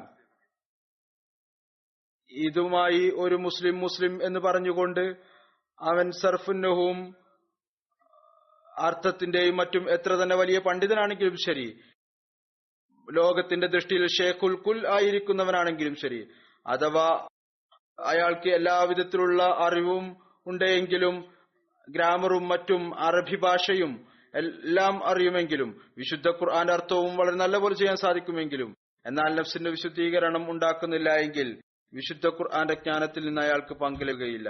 പറയുന്നു, ഞാൻ കാണുന്നു ഇപ്പോൾ ലോകത്തിന്റെ ദൃഷ്ടി ഭൗതിക ജ്ഞാനത്തിലേക്ക് വളരെയധികം കുനിഞ്ഞിരിക്കുന്നു. പാശ്ചാത്യ വെളിച്ചം മുഴുവൻ ലോകത്തെയും തന്റെ പുതിയ കണ്ടുപിടുത്തങ്ങളിലും മറ്റും അത്ഭുതപ്പെടുത്തിയിരിക്കുന്നു. മുസ്ലിങ്ങളും തങ്ങളുടെ വിജയവും ഉയർച്ചയുടെ മാർഗം ചിന്തിച്ചിട്ടുണ്ടെങ്കിൽ നിർഭാഗ്യവശാൽ ഇതാണ് ചിന്തിച്ചിരിക്കുന്നത്: അവർ പാശ്ചാത്യരെ തങ്ങളുടെ ഇമാമാക്കണം, ഭൗതികതയിലേക്ക് പതിച്ചിരിക്കുന്നു. ഈ പുരോഗതി അത് ഭൗതിക പുരോഗതിയാണ് എല്ലാം എന്ന് മനസ്സിലാക്കിയിരിക്കുന്നു. പറയുന്നു, ഇതാണ് പുതിയ വെളിച്ചത്തിന്റെ മുസ്ലിങ്ങളുടെ അവസ്ഥ. ആരാണോ പഴയ ഫാഷന്റെ മുസ്ലിങ്ങൾ എന്ന് പറയപ്പെടുന്നത്, അവർ തങ്ങളെ ദീനിന്റെ സഹായികളായിട്ടാണ് മനസ്സിലാക്കുന്നത്. അവരുടെ മുഴുവൻ ആയുസിന്റെയും സമ്പാദ്യത്തിന്റെ ചുരുക്കം ഇതാണ്, അതിന്റെ രത്നചുരുക്കം ഇതാണ്. സർഫുൻ നഹുവിന്റെയും മറ്റും തർക്കത്തിൽ കുടുങ്ങിയിരിക്കുകയാണവർ. വാക്കുകൾ ബന്ധനസ്ഥരായിരിക്കുകയാണവർ. സർഫിലും നഹുവിലും വാക്കുകളിലും കുടുങ്ങിയിരിക്കുകയാണവർ. സർഫ് എന്താണ്, നഹു എന്താണ്, എങ്ങനെയാണ് ശരിയായ വാക്ക് ഉച്ചരിക്കുക എന്നെല്ലാം കാര്യങ്ങളാണ് പറഞ്ഞുകൊണ്ടിരിക്കുന്നത്. പറയുന്നു, വിശുദ്ധ ഖുർആന്റെ കാര്യത്തിൽ ശ്രദ്ധയില്ല. എങ്ങനെ ഉണ്ടാകും? അവർക്ക് നഫ്സിന്റെ കാര്യത്തിൽ ശ്രദ്ധയില്ല തന്നെ. പറയുന്നു, അഹമ്മദികൾ ഈ കാര്യത്തെക്കുറിച്ച് ശ്രദ്ധിക്കേണ്ടതാണ്. കേവലം ഭൗതികതയിൽ മാത്രം വീഴാതിരിക്കുക, മറിച്ച് വിശുദ്ധ ഖുർആന്റെ ജ്ഞാനം കരസ്ഥമാക്കാൻ ശ്രമിക്കുക. മറ്റൊരവത്തിൽ ഒരു സഹോദരൻ അങ്ങയോട് ചോദിച്ചു, വിശുദ്ധ ഖുർആൻ എങ്ങനെ പാരായണം ചെയ്യണം? അവിടുന്ന് പറഞ്ഞു, വിശുദ്ധ ഖുർആൻ ചിന്തിച്ചും ആലോചിച്ചും ശ്രദ്ധയോടുകൂടി പാരായണം ചെയ്യണം. ഹദീസിൽ വന്നിരിക്കുന്നു, റുബ്ബക്കാരിൻ യൽഅനുൽ ഖുർആൻ, അതായത് ഒരുപാട് വിശുദ്ധ ഖുർആൻ പാരായണം ചെയ്യുന്നവരുണ്ട്, അവരുടെ മേൽ വിശുദ്ധ ഖുർആൻ ശാപം ചൊരിയുന്നു. ഏതൊരാളാണോ വിശുദ്ധ ഖുർആൻ ഓതുകയും അതനുസരിച്ച് പ്രവർത്തിക്കാതിരിക്കുകയും ചെയ്യുന്നത്, അയാളുടെ മേൽ വിശുദ്ധ ഖുർആൻ ശാപം ചൊരിയുന്നു. പറയുന്നു, വിശുദ്ധ ഖുർആൻ പാരായണം ചെയ്യുമ്പോൾ വിശുദ്ധ ഖുർആനിൽ കാരുണ്യത്തിന്റെ ആയത്തിലൂടെ പോകുമ്പോൾ എവിടെയാണോ അള്ളാഹുവിന്റെ കാരുണ്യത്തെ കുറിച്ച് പറഞ്ഞിരിക്കുന്നത്, അവിടെ അള്ളാഹുവിനോട് അവന്റെ കാരുണ്യം ചോദിക്കുക. എവിടെയാണോ ഏതെങ്കിലും ഒരു സമൂഹത്തിന്റെ ശിക്ഷയെക്കുറിച്ചുള്ള പരാമർശം വന്നിരിക്കുന്നത്, അവിടെ അള്ളാഹുവിന്റെ ശിക്ഷയിൽ നിന്ന് അള്ളാഹുവിന്റെ മുമ്പിൽ അഭയം അർത്ഥിക്കുക, തൗബയും ഇസ്തിഗ്ഫാറും ചെയ്യുക, അള്ളാഹുവിനോട് അഭയം ചോദിക്കുക, പിന്നീട് ചിന്തിച്ചും ഗ്രഹിച്ചും പാരായണം ചെയ്യുക, പിന്നീട് അതനുസരിച്ച് പ്രവർത്തിക്കുക. ഇതാണ് വിശുദ്ധ ഖുർആൻ പാരായണം ചെയ്യുന്ന രീതി. ഈ ദിവസങ്ങളിൽ നാം വിശുദ്ധ ഖുർആൻ പാരായണം ചെയ്യുന്നതിലേക്ക് പ്രത്യേകമായ ശ്രദ്ധ ഉണ്ടാകുമ്പോൾ ഈ ഒരു പരിശ്രമത്തും ഈ ഒരു രീതിയോടും കൂടി പാരായണം ചെയ്യാൻ ശ്രമിക്കേണ്ടതാണ്. പിന്നീട് ഹദ്റത്ത് മസീഹ് മൗഊദ് അലൈഹി സ്വലാത്തു വസ്സലാം പറയുന്നു, അതുകൊണ്ട് നിങ്ങൾ കരുതിയിരിക്കുക, അള്ളാഹുവിന്റെ ഉപദേശത്തിനും വിശുദ്ധ ഖുർആന്റെ നിർദ്ദേശത്തിനുമെതിരെ ഒരു ചുവട് പോലും എടുത്തു വെക്കരുത്. ഞാൻ നിങ്ങളോട് സത്യമാണ് പറയുന്നത്, വിശുദ്ധ ഖുർആന്റെ 700 കൽപ്പനകളിൽ നിന്ന് ഒരു ചെറിയ കൽപ്പനയെ പോലും നിരസിക്കുന്നവൻ തനിക്കായി മോക്ഷത്തിന്റെ വാതിൽ സ്വകരം കൊണ്ടടക്കുകയാണ് ചെയ്യുന്നത്. പരമാർത്ഥപരവും പരിപൂർണവുമായ മോക്ഷത്തിന്റെ വാതിൽ വിശുദ്ധ ഖുർആൻ തുറന്നു തന്നിരിക്കുന്നു. മറ്റുള്ളതെല്ലാം അതിനായാണ്. അതുകൊണ്ട് നിങ്ങൾ വിശുദ്ധ ഖുർആൻ ഗ്രഹിച്ചു പാരായണം ചെയ്യുക. മറ്റൊന്നിനോടും പുലർത്തിയിട്ടില്ലാത്ത വിധം നിങ്ങൾ അതിനെ വളരെയധികം സ്നേഹിക്കുക. എന്തുകൊണ്ടെന്നാൽ അള്ളാഹു എന്നെ സംബോധന ചെയ്തുകൊണ്ട് ഇപ്രകാരം പറഞ്ഞിരിക്കുന്നു, അൽ ഖൈറു കുല്ലുഹു ഫിൽ ഖുർആൻ, എല്ലാവിധത്തിലുള്ള നന്മകളും വിശുദ്ധ ഖുർആനുണ്ട്, സത്യവും ഇത് തന്നെയാണ്. അതിനുമേൽ മറ്റു വസ്തുക്കളെ മുന്തിക്കുന്നവർക്ക് അഹോ കഷ്ടം. പറയുന്നു, നിങ്ങളുടെ സകല വിജയത്തിന്റെയും മോക്ഷത്തിന്റെയും ഉറവിടം വിശുദ്ധ ഖുർആനിലാണുള്ളത്. നിങ്ങളുടെ മതപരമായ ഒരു ആവശ്യം വിശുദ്ധ ഖുർആനിൽ കാണാത്തതായില്ല. പുനരുദ്ധാന നാളിൽ നിങ്ങളുടെ വിശ്വാസത്തെ സത്യപ്പെടുത്തുകയോ വ്യാജപ്പെടുത്തുകയോ ചെയ്യുന്നത് ഖുർആനാകുന്നു. നിങ്ങൾക്ക് നേരിട്ട് സന്മാർഗം നൽകാൻ കഴിവുറ്റ ഗ്രന്ഥം ആകാശത്തിന് കീഴിൽ ഖുർആനല്ലാതെ മറ്റൊന്നുമില്ല.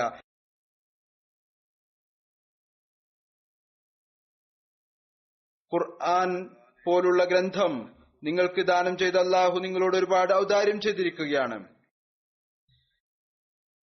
നിങ്ങൾക്ക് അവതരിപ്പിക്കപ്പെട്ട ആ ഗ്രന്ഥം ക്രിസ്ത്യാനികൾക്ക് അവതരിച്ചിരുന്നുവെങ്കിൽ അവർ നശിക്കുമായിരുന്നില്ലെന്നും, നിങ്ങൾക്ക് നൽകപ്പെട്ട ഈ അനുഗ്രഹവും സന്മാർഗവും തൗറാത്തിനു പകരം യഹൂദികൾക്ക് നൽകിയിരുന്നുവെങ്കിൽ അവരിൽ ചില കക്ഷികൾ പരലോക നിഷേധികളാകുമായിരുന്നില്ല എന്നും ഞാൻ സത്യമായും നിങ്ങളോട് പറയുന്നു. അതുകൊണ്ട് നിങ്ങൾക്ക് നൽകപ്പെട്ട ഈ അനുഗ്രഹത്തെ വിലമതിക്കുക. ഇത് അങ്ങേയറ്റം പ്രിയങ്കരമായ ഒരു അനുഗ്രഹമാണ്.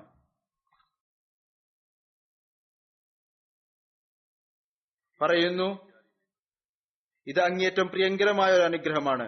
ഇത് വലിയ ഒരു സമ്പത്താണ്. ഖുർആൻ വന്നില്ലായിരുന്നുവെങ്കിൽ മുഴുവൻ ലോകവും അഴുകിയ മാംസപിണ്ഡം പോലെ ആകുമായിരുന്നു. അതാണ് ഖുർആൻ. ഇതിനെതിരെയുള്ള എല്ലാ രക്ഷാമാർഗവും നിഷ്ഫലമാണ്. അതുകൊണ്ട് വിശുദ്ധ ഖുർആൻ പാരായണം ചെയ്യാനും അത് മനസ്സിലാക്കാനും അതിന്റെ നിർദ്ദേശങ്ങൾ അനുസരിച്ച് പ്രവർത്തിക്കുവാനും നാം പ്രത്യേകമായി ശ്രദ്ധിക്കേണ്ടതിന്റെ ആവശ്യമുണ്ട്. റമദാനിൽ ഒരുപാട് ആളുകൾക്ക് ഇതിലേക്ക് ശ്രദ്ധയുണ്ടാകാറുണ്ട്. പിന്നീട് അവർ അതിനെ തങ്ങളുടെ ജീവിതത്തിന്റെ സ്ഥായിയായ ഭാഗമാക്കി മാറ്റിയെടുക്കേണ്ടതിന്റെ ആവശ്യമുണ്ട്.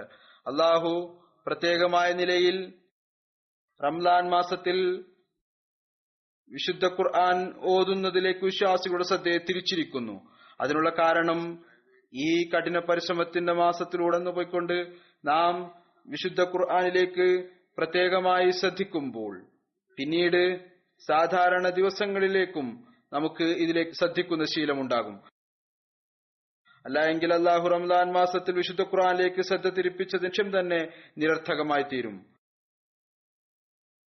വിശ്വാസി അവനാണ് ആരാണോ സ്ഥിരചിത്തതയോടുകൂടി നന്മയെ അന്വേഷിക്കുന്നത്, അതിനെ നിലനിർത്തുന്നത്. ഈ മഹത്തായ നിർദ്ദേശം അള്ളാഹു റസൂൽ തിരുമേനി സല്ലല്ലാഹു അലൈഹി വസല്ലം മുഖേന നമ്മളിലേക്ക് എത്തിച്ചു. ഇതിനെ നാം നമ്മുടെ സന്മാർഗത്തിലുള്ള മാർഗമാക്കി തീർക്കുന്നതിനു വേണ്ടി പരിപൂർണമായും പരിശ്രമിക്കേണ്ടതാണ്.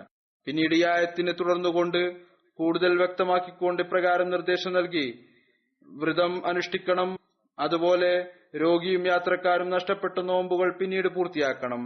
ഇത് നിർബന്ധമാണ്. കേവലം ഫിദിയ നൽകുന്നത് കൊണ്ട് മാത്രം നിങ്ങൾക്ക് ഒഴിവ് ലഭിക്കുകയില്ല. യാത്രയിലും രോഗത്തിലും നോമ്പെടുക്കരുത് എന്ന അവധി നൽകിക്കൊണ്ട് നിങ്ങളോട് ഔദാര്യം കാണിച്ചിരിക്കുന്നു. കാരണം അള്ളാഹു തന്റെ ദാസന്മാരുടെ മേൽ പ്രയാസം ഇടുന്നില്ല. വീണ്ടും പറയുന്നു, നോമ്പിന്റെ ദിവസങ്ങളിൽ പ്രത്യേകിച്ചും അള്ളാഹുവിന്റെ മഹത്വം വിവരിക്കുന്നതിലും ദൈവസ്മരണയിലും ഇബാദത്തിലും കഴിച്ചുകൂട്ടുക. ഈ കാര്യത്തിന് നന്ദി പ്രകടിപ്പിക്കുക. അള്ളാഹു നിങ്ങൾക്ക് നേർമാർഗത്തിനായി അത്തരത്തിലുള്ള മഹത്തായ ഗ്രന്ഥം ഇറക്കിയിരിക്കുന്നു. അത് പരിപൂർണവും എല്ലാം ഉൾക്കൊള്ളുന്നതുമായ മാർഗദർശനമാണ്. നന്ദിയുടെ കടമ അപ്പോഴായിരിക്കും നിറവേറ്റപ്പെടുക എപ്പോഴാണോ നാം അതനുസരിച്ച് പ്രവർത്തിക്കുന്നവരായിത്തീരുക. പിന്നീട് അടുത്ത ആയത്തിൽ അള്ളാഹു പറയുന്നു, എന്റെ ദാസന്മാർ എന്നെ അന്വേഷിക്കുന്നവർ എന്നെ അന്വേഷിച്ചുകൊണ്ട് പ്രത്യേകിച്ചും ചോദിക്കുന്നു. റംസാൻ മാസത്തിൽ ഈ അന്വേഷണത്തിൽ കൂടുതൽ മുന്നോട്ടു പോകുന്നു. അങ്ങനെയെങ്കിൽ ഞാൻ അവർക്ക് സമീപസ്ഥനാണ്. അവരുടെ പ്രാർത്ഥന കേൾക്കുന്നു. പൂർണ്ണമായ നിലയിൽ എന്നോട് ചോദിക്കുകയാണെങ്കിൽ ഞാൻ സ്വീകരിക്കുകയും ചെയ്യുന്നതാണ്. എന്നാൽ ദുആ സ്വീകരിക്കപ്പെടുന്നതിന് നിർബന്ധമാണ് ദുആ ചെയ്യുന്ന ആളും എന്റെ വാക്കുകൾ അനുസരിക്കണം. അള്ളാഹു പറയുന്നു, എന്റെ കൽപ്പനകൾ അനുസരിക്കണം, എന്നിൽ ദൃഢമായി വിശ്വസിക്കണം. ഈ പരാതി ഞങ്ങൾ ദുആ ചെയ്യാറുണ്ട്, ചെയ്യുന്നുണ്ട്. ഞങ്ങൾ ഒരുപാട് ദുആ ചെയ്തു, എന്നാൽ അള്ളാഹു ശ്രവിച്ചില്ല.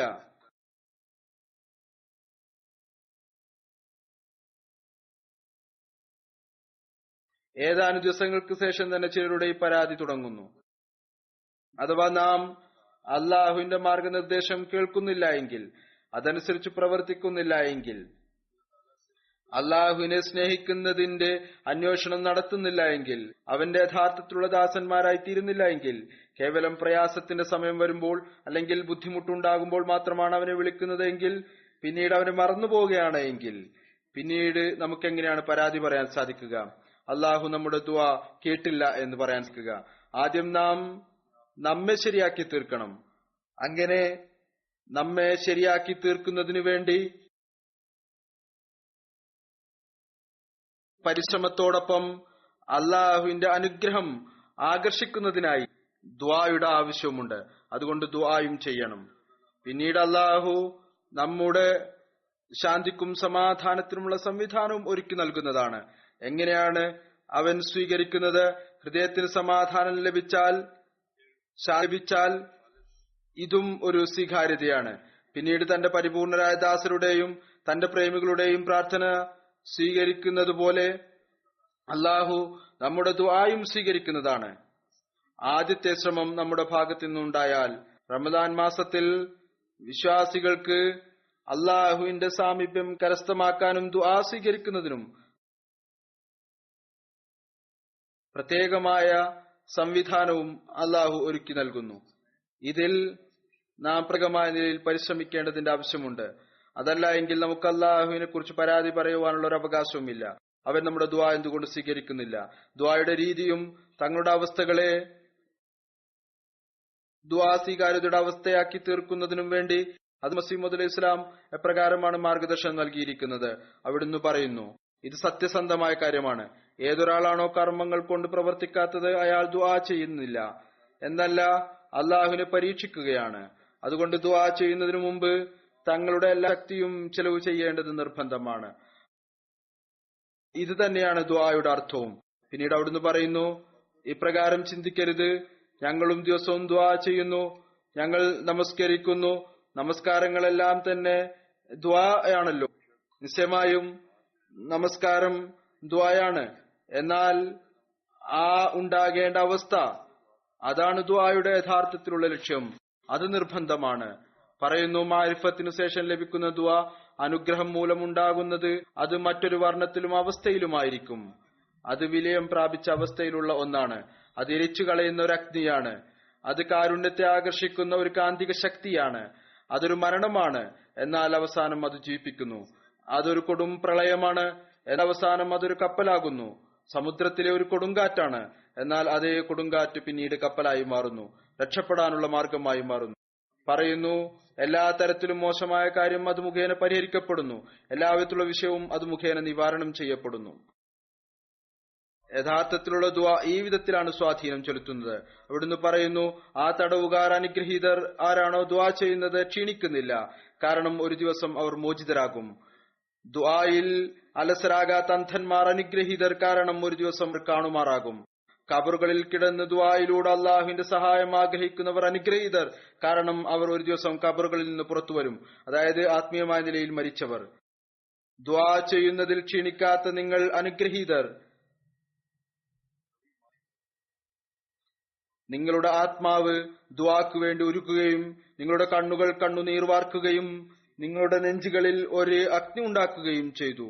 നിങ്ങളെ ഏകാന്തതയുടെ താല്പര്യത്തിനായി ഇരുണ്ട മുറികളിലും ജനശൂന്യമായ കാടുകളിലും ചെന്നെത്തിച്ചിരിക്കുന്നു. നിങ്ങളെ അസ്വസ്ഥരും മതിഭ്രമം പിടിച്ചവരും ഭ്രാന്തരുമാക്കി തീർത്തിരിക്കുന്നു. കാരണം അവസാനം നിങ്ങളിൽ അനുഗ്രഹം ചൊരിയപ്പെടും. അള്ളാഹു ഏതൊന്നിലേക്കാണോ നാം വിളിക്കുന്നത് അങ്ങേറ്റം കാരുണ്യവാനും ലജ്ജയുള്ളവനും ആത്മാർത്ഥമുള്ളവനും വിനയാന്വിതരിൽ കരുണ കാണിക്കുന്നവനുമാണ്. നിങ്ങളും ആത്മാർത്ഥതയുള്ളവരായി തീരുക. പൂർണ്ണമായ ആത്മാർത്ഥതയോടും കൂറോടും കൂടി ചുവടുവെക്കുക. അവൻ നിങ്ങളുടെ മേൽ കരുണ ചെയ്യുന്നതാണ്. ലോകത്തിന്റെ ശബ്ദ കോലാഹലങ്ങളിൽ നിന്ന് വിട്ടുനിൽക്കുക. ശരീരേച്ഛയുടെ കലഹങ്ങൾക്ക് ദീനിന്റെ വർണ്ണം നൽകാതിരിക്കുക. പറയുന്നു, ദുആ ചെയ്യുന്നവർക്ക് അള്ളാഹു മുഅ്ജിസത്ത് കാണിച്ചു കൊടുക്കും. ചോദിക്കുന്നവർക്ക് അസാധാരണമായിട്ടുള്ള ഒരു നിയമത്ത് നൽകപ്പെടും. ദുആ അള്ളാഹുവിൽ നിന്ന് വരുന്നു, അള്ളാഹുവിലേക്ക് തന്നെ പോവുകയും ചെയ്യുന്നു. ദുആ മുഖേന അള്ളാഹു അത്രമാത്രം സമീപസ്ഥനാകുന്നു. ഏതുപോലെ നിങ്ങളുടെ ജീവൻ നിങ്ങളുടെ സമീപസ്ഥമായിരിക്കുന്നുവോ. ദുആയുടെ അനുഗ്രഹം ഇതാണ്, മനുഷ്യരിൽ പരിശുദ്ധമായ മാറ്റം ഉണ്ടാകുന്നു. പറയുന്നു, ചുരുക്കത്തിൽ ദുആ ഒരു മൂലകമാണ്. അതൊരു പിടിമണ്ണിനെ സ്വർണമാക്കി മാറ്റുന്നു. അതൊരു ജലമാണ്, ആന്തരിക മാലിന്യത്തെ കഴുകിക്കളയുന്നു. ആ ദുആയോടൊപ്പം ആത്മാവ് ഉരുകിപ്പോകുന്നു. വെള്ളം പോലെ ഒഴുകി ഏകനായ ദൈവത്തിന്റെ സമക്ഷത്തിൽ വീണുപോകുന്നു. അത് അള്ളാഹുവിന്റെ സമക്ഷത്തിൽ നിൽക്കുകയും റുക്കൂ ചെയ്യുകയും സുജൂദ് ചെയ്യുകയും ചെയ്യുന്നു. അതിന്റെ പ്രതിബിംബമാണ് ഇസ്ലാം പഠിപ്പിച്ച നമസ്കാരം. ആത്മാവിന്റെ എഴുന്നേറ്റ് നിൽപ്പത് ഇപ്രകാരമാണ്. അത് അള്ളാഹുവിന്റെ എല്ലാവിധത്തിലുള്ള പ്രയാസങ്ങളും സഹിക്കാനും എല്ലാ കൽപ്പനകൾ അനുസരിക്കാനും തയ്യാറായി നിൽക്കുന്നു. അതിന്റെ റുക്കൂ അഥവാ കുനിയൽ ഇതാണ്. ആ എല്ലാ സ്നേഹവും ബന്ധങ്ങളും ഉപേക്ഷിച്ചുകൊണ്ട് അള്ളാഹുവിലേക്ക് തിരിയുന്നു, അള്ളാഹുവിന്റേതായി തീരുന്നു. അതിന്റെ സുജൂദ് ഇതാണ്. അത് അള്ളാഹുവിന്റെ സമക്ഷത്തിൽ വീണുകൊണ്ട് തന്റെ അസ്തിത്വം പൂർണ്ണമായും ഉപേക്ഷിക്കുന്നു, തന്റെ അസ്തിത്വം ഇല്ലാതാക്കുന്നു, തന്റെ അസ്തിത്വത്തിന്റെ രൂപം തച്ചു നീക്കുന്നു. ഇത് തന്നെയാണ് നമസ്കാരം. ഇതാണ് അള്ളാഹുവിനെ കാണിച്ചു തരുന്നത്. ഇസ്ലാമിക ശരീഅത്ത് ഇതിന്റെ ചിത്രം സാധാരണ നമസ്കാരത്തിൽ കോറിയിട്ടുകൊണ്ട് കാണിച്ചു തന്നിരിക്കുന്നു. ആ ശാരീരിക നമസ്കാരം ആത്മീയ നമസ്കാരത്തിന് പ്രസക്തിയായിത്തീരുന്നതിനു വേണ്ടി, അതിലേക്ക് കൊണ്ടുപോകുന്നതിന് വേണ്ടി. ഇതാണ് ആ അവസ്ഥ നാം നമ്മുടെ ഉള്ളിൽ ഉണ്ടാക്കിയെടുക്കേണ്ടതാണ്. ദുആ സ്വീകാര്യത ദൃശ്യം നാം കാണുന്നതിനു വേണ്ടി റംസാനിന്റെ നോമ്പിനോടൊപ്പം ഇബാദത്തിന്റെ യാഥാർത്ഥ്യത്തിൽ നിന്നും അനുഗ്രഹം കരസ്ഥമാകുന്നവരായിത്തീരുന്നതിനു വേണ്ടി ദുആ സ്വീകാര്യതയുടെ ദൃശ്യം നാം കാണുന്നവരായി തീരുന്നതിനു വേണ്ടി ദുആയുടെ സ്വീകാര്യതയിൽ എവിടെയെങ്കിലും കുറവുകൾ ഉണ്ടെങ്കിൽ നമ്മുടെ ഉള്ളിലുള്ള കുറവുകളാണ്. അള്ളാഹുവിന്റെ വാക്കുകൾ ഒരിക്കലും തെറ്റാവുകയില്ല.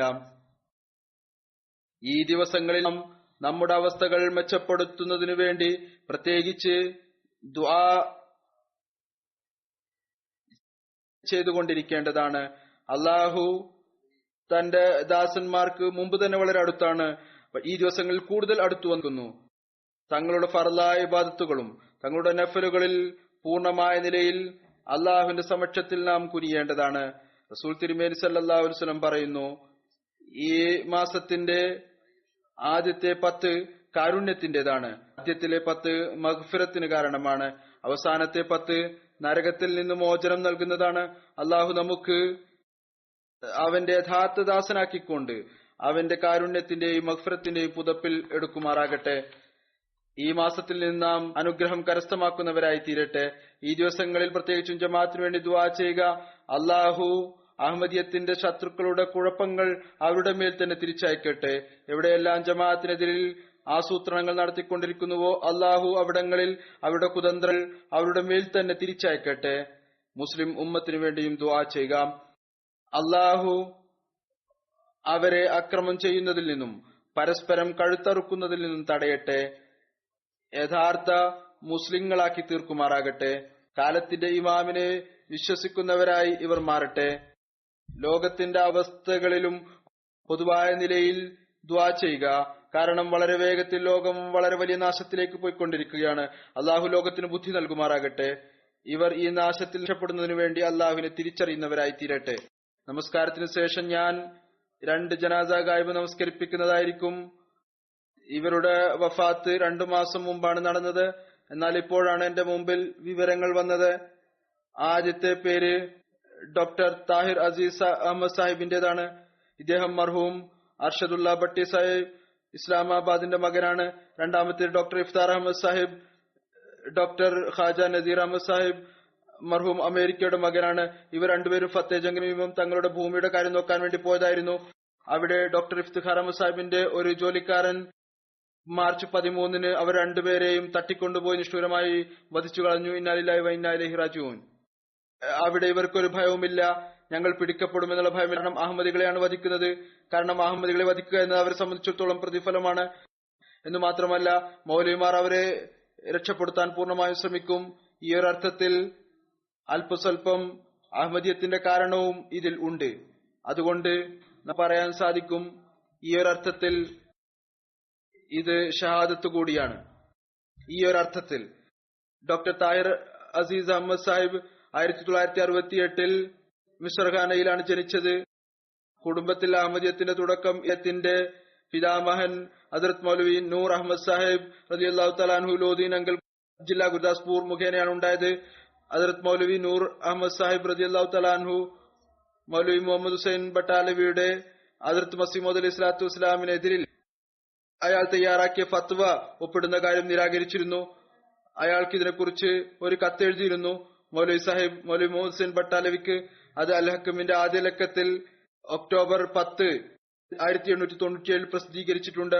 മൗലവി മുഹമ്മദ് സാഹിബിന്റെ പിതാവ് മൗലവി അല്ലാദത്ത ഭട്ടി സാഹിബ് ഓഫ് ലോധീൻ അങ്കലിനെ ഹദ്രത്ത് മസീഹ് മൗഊദ് അലൈഹി സ്വലാത്തു വസ്സലാം തന്റെ മക്കൾ മിർസ സുൽത്താൻ അഹമ്മദ് സാഹിബിനെയും മിർസ ഫദൽ അഹമ്മദ് സാഹിബിനെയും പഠിപ്പിക്കുന്നതിന് വേണ്ടി കാദിയാനിൽ വിളിപ്പിച്ചിരുന്നു.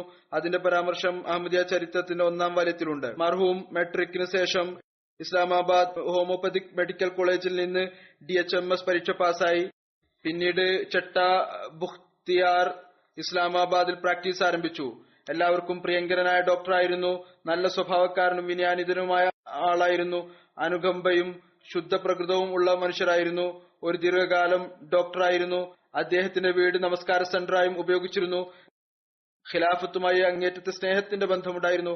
അങ്ങയുടെ മരണത്തിൽ 100 കണക്കിന് അമുസ്ലിം സ്ത്രീകളും പുരുഷന്മാരും അനുശോചനം രേഖപ്പെടുത്തുകയും അങ്ങയുടെ മരണം ഒരു സാമൂഹിക നഷ്ടമാണെന്ന് പറയുകയും ചെയ്തു. അദ്ദേഹത്തിന് സന്തപ്ത കുടുംബത്തിൽ ഭാര്യയെ കൂടാതെ 2 പെൺകുട്ടികളും 1 മകനുമുണ്ട്. മകൻ ഇവിടെ ലണ്ടനിലാണ്. റാണ ഖാലിദ് സാഹിബിന്റെ മരുമകനാണ്.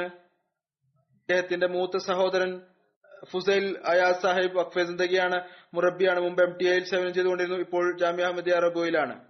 രണ്ടാമത്തെ മർഹൂം ഡോക്ടർ ഇഫ്തിഖാർ അഹമ്മദ് സാഹിബാണ്. അദ്ദേഹത്തിന്റെ ബന്ധം തിരികടി ജില്ലാ ഗുരുവാലയുമായിട്ടാണ്. അദ്ദേഹം ഹദ്റത്ത് മുഹമ്മദ് ജമാൽ സാഹിബ് സാബി ഹദ്റത്ത് മസീഹ് ഇസ്ലാമിന്റെ ദൗഹിത്രൻ ആയിരുന്നു. അദ്ദേഹത്തിന്റെ കുടുംബത്തിൽ അഹമ്മദിയത്തിന്റെ തുടക്കം അദ്ദേഹത്തിന്റെ പിതാമഹൻ ഖാജ ജലാലുദ്ദീൻ സാഹിബ് മുഖേന ഖിലാഫത്ത് സാനിയയിലാണ് ഉണ്ടായത്. അദ്ദേഹത്തിന്റെ പിതാവ് ഖാജ നദീർ അഹമ്മദ് സാഹിബ് അലൈമുൽ ഇസ്ലാം കോളേജ് റബോയിൽ കെമിസ്ട്രി പഠിപ്പിക്കുവാനുള്ള തൗഫീക്ക് ലഭിച്ചു. മർഹൂം ഡോക്ടർ കിങ് അഡ്വാർഡ് മെഡിക്കൽ കോളേജ് ലാഹോറിൽ നിന്ന് MBBS ചെയ്തതിനു ശേഷം ഏകദേശം 3 വർഷം അഹമ്മദ് ക്ലിനിക് കാനു നൈജീരിയയിൽ സേവനം ചെയ്യാൻ തൗഫീക്ക് ലഭിച്ചു. 3 വർഷത്തിനു ശേഷം അമേരിക്കയിൽ പോയി അവിടെ വെച്ച് അദ്ദേഹം MD എടുത്തു. അതിനുശേഷം ഏകദേശം 15 വർഷം പാകിസ്ഥാനിൽ താമസിച്ചതിനു ശേഷം അവിടെ നിന്ന് MD എടുത്ത് തിരിച്ചു വന്നു. പിന്നീട് 15 വർഷം പാകിസ്ഥാനിൽ താമസിച്ചു. 3 വർഷം മുമ്പ് അമേരിക്കയിലേക്ക് താമസം മാറ്റി.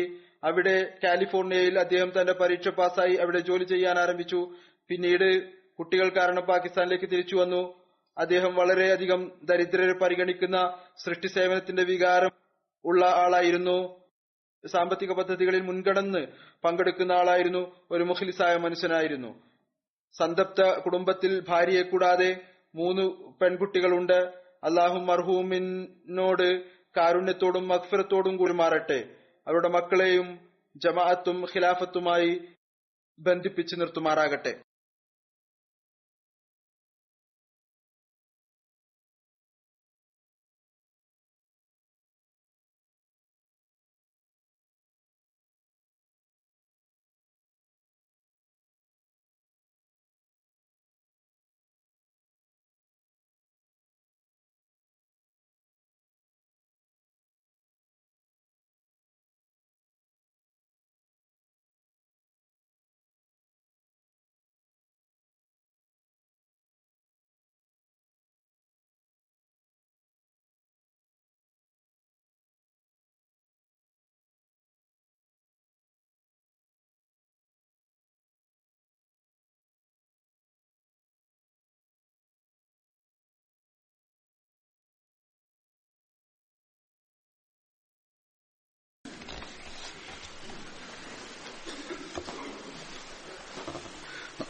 الحمد لله نحمده ونستعينه ونستغفره ونؤمن به ونتوكل عليه ونعوذ بالله من شرور أنفسنا ومن سيئات أعمالنا من يهده الله فلا مضل له ومن يضلل فلا هادي له ونشهد أن لا إله إلا الله ونشهد أن محمدا عبده ورسوله عباد الله رحمكم الله إن الله يأمر بالعدل والإحسان